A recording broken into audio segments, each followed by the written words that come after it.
To fix an attic fan that's not working, there are several potential issues to consider.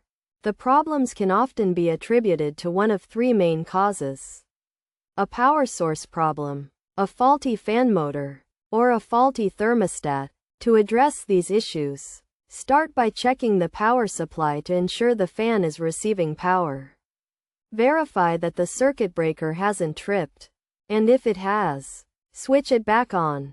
Additionally, confirm that the power outlet is functioning properly. Check for any blown fuses and replace them as needed, and tighten any loose wires while replacing damaged ones. If the power supply is not the issue, inspect the fan's motor for signs of damage or overheating, and replace it with a new one if necessary. If the motor is not the problem, the thermostat may be the culprit. Begin by ensuring the thermostat is set correctly. Then use a multimeter to test it for continuity. If the thermostat lacks continuity, it will need to be replaced. By following these steps, you should be able to identify and fix the issue with your attic fan.